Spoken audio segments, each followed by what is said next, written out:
विधानसभा चुनाव से 3 महीने पहले एक पार्टी बनी जिसका नाम रखा गया बीएपी यानी भारतीय आदिवासी पार्टी। विधानसभा में किसी को उम्मीद नहीं थी, उसके बावजूद भी 3 सीटें निकालने में वो कामयाब रही और अब उसकी नज़र है लोकसभा चुनाव में। बांसवाड़ा की सीट पर दावेदारी कर रही है बीएपी और उसी में से एक उम्मीदवार मेरे साथ है जो कि बांसवाड़ा सीट से लोकसभा चुनाव लड़ सकते हैं। नाम है इनका बालू भील। इनसे बात करते हैं और जानते हैं कि क्या तैयारी है बांसवाड़ा सीट पर लोकसभा चुनाव की और क्या सच में बालू भाई भील लोकसभा चुनाव जीत पाएंगे। क्यों लड़ना चाहते हैं लोकसभा चुनाव। हम भारत देश की आज़ादी के बाद हमारे आदिवासियों में भारत आदिवासी पार्टी की स्थापना पहली बार हुई है और हमारे क्षेत्र में आदिवासियों के कल्याण और उत्थान के लिए ना बीजेपी और कांग्रेस ने किसी ने भी कोई विकास किया नहीं है। इसलिए हम लोग हमारे क्षेत्र से भारत आदिवासी पार्टी से एक लोकसभा चुनाव लड़ना चाहते हैं, क्योंकि आज़ादी के 75 साल बाद भी हमारे लोगों का उत्थान कल्याण नहीं हुआ है। तो आपको लगता है कि अगर आप लोकसभा चुनाव जीत जाते हैं बांसवाड़ा की सीट से, तो आप जो कह रहे हैं कि बीजेपी और कांग्रेस ने जो काम नहीं किया है वो करवा पाएंगे सक्षमपूर्ण। हाँ, जैसे हमारे स्थानीय जो मुद्दे हैं जी और हमारा जो ये जो क्षेत्र हैं ये आदिवासी क्षेत्र हैं। आदिवासी क्षेत्र में आदिवासियों के जैसे जल जंगल जमीन की हम लोग बात करते हैं तो देश की आज़ादी के बाद आदिवासियों को अपना मालिकाना हक अभी तक नहीं मिला है। और यहाँ पर हम लोग शिक्षा, स्वास्थ्य और रोजगार की बात करते हैं तो यहाँ पर युवा बेरोजगार घूम रहा है और किसान आत्महत्या कर रहा है, मजदूरों को मजदूरी नहीं मिल रही है। और इस क्षेत्र में देखा जाए तो विकास के नाम पर जुमलेबाजी की है दोनों ही सरकारों ने, अभी तक आदिवासियों का विकास हुआ नहीं है। इसलिए आदिवासी क्षेत्र में रहने वाला जो भी शोषित और पीड़ित समुदाय है, ये समुदाय ये चाहता है कि कहीं न कहीं तीसरा फ्रंट हो और तीसरे फ्रंट के माध्यम से हमारा विकास हो। इसलिए हम लोगों ने भारत आदिवासी पार्टी की स्थापना करी है और हम निश्चित ही इस बार लोकसभा सीट जो बांसवाड़ा और डूंगरपुर जो सीट है इस सीट से हमारा उम्मीदवार उतारेंगे और निश्चित ही हम लोग जीत हासिल करेंगे। अच्छा, चलिए मान लेते हैं कि बालू भाई भील लोकसभा चुनाव जीत गए बांसवाड़ा की सीट से, तो बांसवाड़ा में तो दूसरे समुदाय भी रहते हैं। क्या सिर्फ आपका फोकस आदिवासी समाज पर या आदिवासी समुदाय पर रहेगा। नहीं, ऐसा नहीं है। ये आदिवासी क्षेत्र हैं। आदिवासी क्षेत्र में चाहे जनरल के लोग हो, चाहे ओबीसी के लोग हो, चाहे एसटी और ओबीसी के कोई भी किसी कैटेगरी के जो लोग हैं, आदिवासी क्षेत्र में रहने वाले तमाम समुदाय के विकास के लिए हम लोग काम करेंगे। क्योंकि भारत आदिवासी पार्टी ऐसी पार्टी है जो मानव समुदाय के उत्थान और कल्याण के विकास की बात करती है। और यहाँ पर जैसे आपने बोला कि क्या अन्य कैटेगरी का विकास करवा पाएगी या फिर आदिवासियों के ऊपर भी फोकस करेगी, ऐसा नहीं है। क्योंकि आदिवासी क्षेत्र में क्या हुआ है, जैसे आज़ादी के 75 साल बाद भी आदिवासियों को जो मिलना चाहिए था वो अभी तक नहीं मिला है। इसलिए हम लोगों ने स्पेशल हमारी भारत आदिवासी पार्टी की स्थापना करी है। इस क्षेत्र में रहने वाले तमाम कैटेगरी के लोगों का विकास किया जाएगा। अच्छा, इससे पहले भी कोई चुनाव लड़ा है या पहला अनुभव रहने वाला है। नहीं, मैंने अभी तक कोई चुनाव लड़ा नहीं है। और जैसे मैं भारत आदिवासी पार्टी की जैसे स्थापना हुई उसके बाद में मेरे को प्रतापगढ़ जिला अध्यक्ष बनाया गया भारत आदिवासी पार्टी का। और उसके बाद से मेरा विधानसभा जो है घाटोल लगता है, तो घाटोल विधानसभा से आम सहमति हमारी जो जाजम सिस्टम जो है, जाजम सिस्टम में मैंने पार्टिसिपेट किया था। तो वहाँ पर अशोक भाई पहली पोजीशन पे आया था और दूसरी पोजीशन पे मैं था। तो एज ए एमएलए प्रत्याशी के रूप में घाटोल विधानसभा से मैं भी एक प्रत्याशी के दौड़ में था। मतलब आप दूसरे नंबर पे थे। दूसरे नंबर पे था। अच्छा, ये बताइए, अशोक भील चुनाव हार गए, आपको लगता है उनकी जगह अगर आप होते पहले नंबर पर, अगर लोक सहमति आपके नाम की दर्ज करवाते तो सीट निकाल लेते आप। हाँ, हम लोग पूरी कोशिश करते सीट निकालने के लिए, पूरी कोशिश करते, क्योंकि आज़ादी के 75 साल हो गए हैं। हमारे पीपल खुद बेल्ट में नदी के इस क्षेत्र में अभी तक बीजेपी, कांग्रेस हो या फिर बाप पार्टी हो, किसी प्रकार का कोई टिकट नहीं मिला था। तो कहीं ना कहीं हमारे क्षेत्र के लोग क्षेत्रवाद करके मुझे वोट देते हैं और हम लोग निश्चित ही सीट निकाल पाते हैं, ऐसा मेरा मानना है। अच्छा, तो इस बार अशोक भील नहीं इच्छा जाहिर कर रहे हैं कि मैं भी लोकसभा चुनाव लड़ूं घाटोल की मतलब बांसवाड़ा सीट से। नहीं, अशोक भाई को जैसे अशोक भाई ने विधानसभा चुनाव लड़ा है तो विधानसभा चुनाव के बाद फिर वापस से दोबारा फिर से विधानसभा चुनाव की तैयारी कर रहे हैं वो। तो इस बार उन्होंने अभी ऐसा कोई स्टेटमेंट उनका आया नहीं है और कोई इच्छा जाहिर नहीं की है। अच्छा, तो आप फाइनली तय हो चुके हैं कि बांसवाड़ा की सीट से आप चुनाव लड़ेंगे। नहीं, अभी तक मैं फाइनल नहीं हूँ। लेकिन हमारा जो विधानसभा घाटोल है, घाटोल विधानसभा से जो जाजम प्रणाली बैठी थी उसमें फाइनली मेरे को सिलेक्ट करके लोकसभा के लिए एक प्रत्याशी के रूप में मेरे को चयनित किया है। तो हमारे ऐसे लोकसभा में टोटल 8 विधानसभा आती है तो 8 विधानसभा से एक एक उम्मीदवार आएगा और फिर दोबारा हमारी फाइनली जो जाजम प्रणाली बैठेगी उसके बाद में फाइनल और अंतिम सिलेक्शन हो किया जाएगा। अच्छा, दूसरे कैंडिडेट जो है 7 और मतलब पूरी लोकसभा से 8 कैंडिडेट को चुना गया है बीएपी की तरफ से। 8 में से किसी का भी नंबर आ सकता है, चाहे वो आप हो या कोई और भी हो सकता है। कोई और होगा, निराशा होगी? नहीं, ऐसा नहीं है जी। क्योंकि हमारा मुख्य उद्देश्य ये है कि आदिवासी क्षेत्र का विकास हो, भले सिलेक्शन मेरा हो या फिर किसी अन्य कोई भी व्यक्ति हमारे जो 8 उम्मीदवार हैं उनमें से किसी का भी सिलेक्शन हो, कोई नाराजगी नहीं जताएंगे। हम कंधे से कंधा मिलाकर पूरा सहयोग देंगे और हमारा उम्मीदवार जिता करके हम दिल्ली की सदन में भेजेंगे और हमारी आवाज़ को बुलंद कराएंगे। आपको क्या लगता है लोकसभा में बीएपी की तरफ से दिल्ली में कितने लोग जा सकते हैं?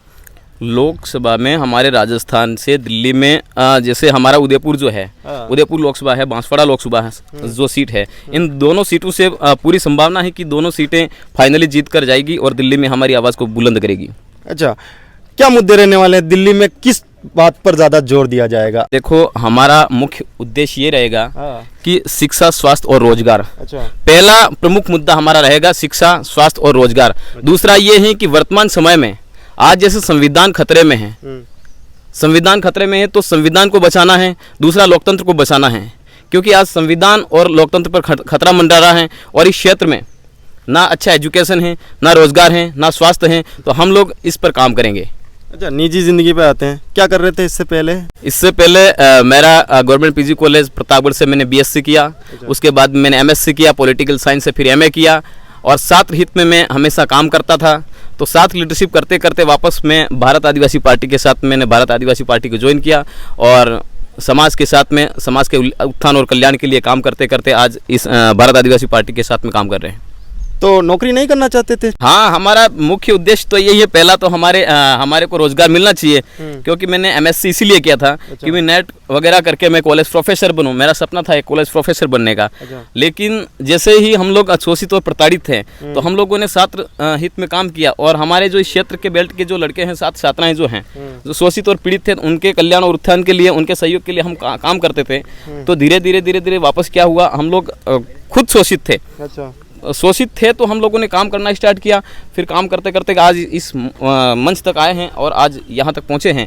तो हमारा तो मुख्य उद्देश्य यही था कि हम लोगों मेरे को ना गवर्नमेंट एम्प्लॉय बनो, मैं किसी अच्छा सा जैसे सुपर ग्रेड बनूँ, कॉलेज प्रोफेसर बनूँ।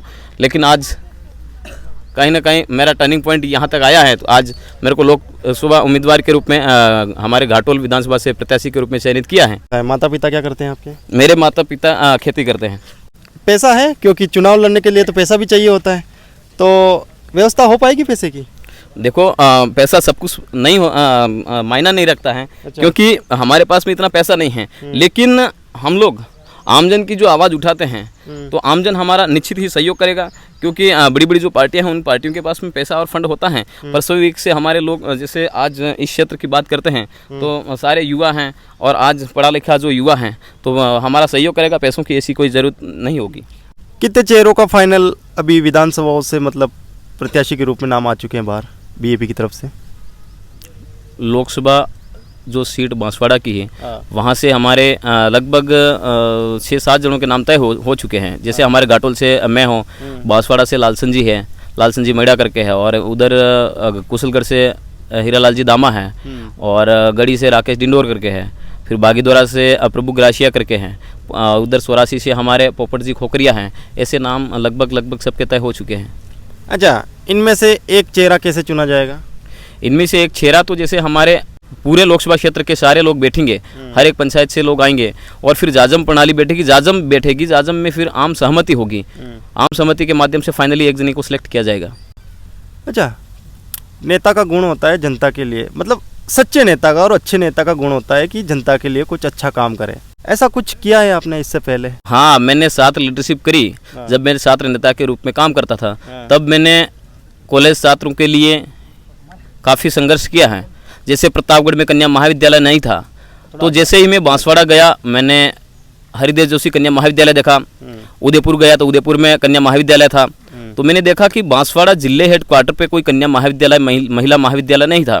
तो फिर यहाँ पर मैंने मूवमेंट किया, आंदोलन किया। हम लोगों ने बिल प्रदेश विद्यार्थी मोर्चा के माध्यम से हमारे साथियों ने और हमने सबने मिलकर के आंदोलन किया।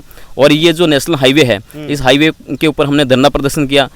17-18 दिन तक हमने धरना प्रदर्शन किया। उसके बाद कन्या महाविद्यालय खुला और पीपलखुट कॉलेज खुला। हमारी जो मांग थी, पीपलखुट कॉलेज, महिला महाविद्यालय प्रतापगढ़ और बसुल्ला कॉलेज, ऐसे हमने हमारा जो संघर्ष था वो काफ़ी सक्सेस रहा। और हम लोगों ने काफ़ी ज्ञापन दिए। ज्ञापन के माध्यम से जैसे छात्रवृत्ति के लिए हम लोगों ने ज्ञापन दिए, कॉलेजों के लिए ज्ञापन दिया हम लोगों ने, और ऐसे काफ़ी सामाजिक मूवमेंट किए और काफ़ी जो सक्सेस भी हुए हम लोग।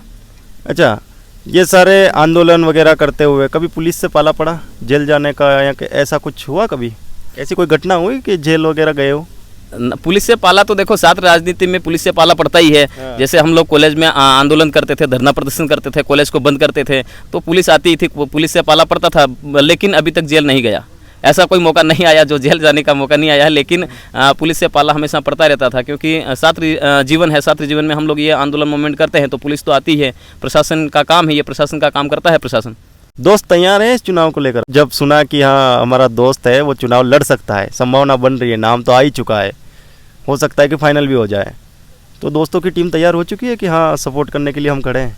हाँ, जैसे अगर मेरा फाइनली सिलेक्शन हो जाता है तो सारे मेरे जो जितने भी दोस्त हैं, साथ नेता के रूप में मैंने काम किया, और जितने भी युवा हैं, पढ़ा लिखा युवा वर्ग है, मेरे साथ में है, कंधे से कंधा मिलाएगा, पूरा सपोर्ट करेगा। कमेंट्स बहुत सारे आने लग गए हैं आपके नाम के भी अब कि हाँ बालू भील जो है वो लोकसभा सीट निकाल सकते हैं बांसवाड़ा की। उन लोगों को क्या कहना चाहेंगे जो आपके नाम से उम्मीद लगा रहे हैं कि हाँ बालू भाई कमाल कर सकते हैं? देखो, जितने भी जो कमेंट्स करने वाले मेरे जो दर्शक हैं, दर्शकों से मेरा यही है कि जैसे मैं अगर लोकसभा में फाइनली अगर सिलेक्ट होता हूं और अपने आवाज़ को वहां दिल्ली में उठाऊंगा और यहाँ क्षेत्र की बात करूंगा, और दर्शकों से मेरा यही है कि सारे जितने भी दर्शक हैं, जो भी मेरे सपोर्टर्स हैं, उनको यही कहना चाहूँगा कि वो कंधे से कंधा मिलाकर अपना पूरा सहयोग करेंगे तो हम लोग उनकी आवाज़ को बुलंद करेंगे। तो चलिए, ये थे बालू भील, और देखना दिलचस्प होगा कि एक नई नवेली पार्टी जो पहली बार लोकसभा चुनाव लड़ रही है, और पहली बार जब विधानसभा चुनाव लड़ा तो 3 सीटें उसने निकाली भी, और क्या उसी तरह इस बार लोकसभा चुनाव में बीएपी कुछ कमाल कर पाएगी, देखना दिलचस्प होगा। मेरे साथ थे बालू भील, मैं हूं पंकज कुमार गोयल, आप देख रहे हैं टीम टीएसपी। धन्यवाद।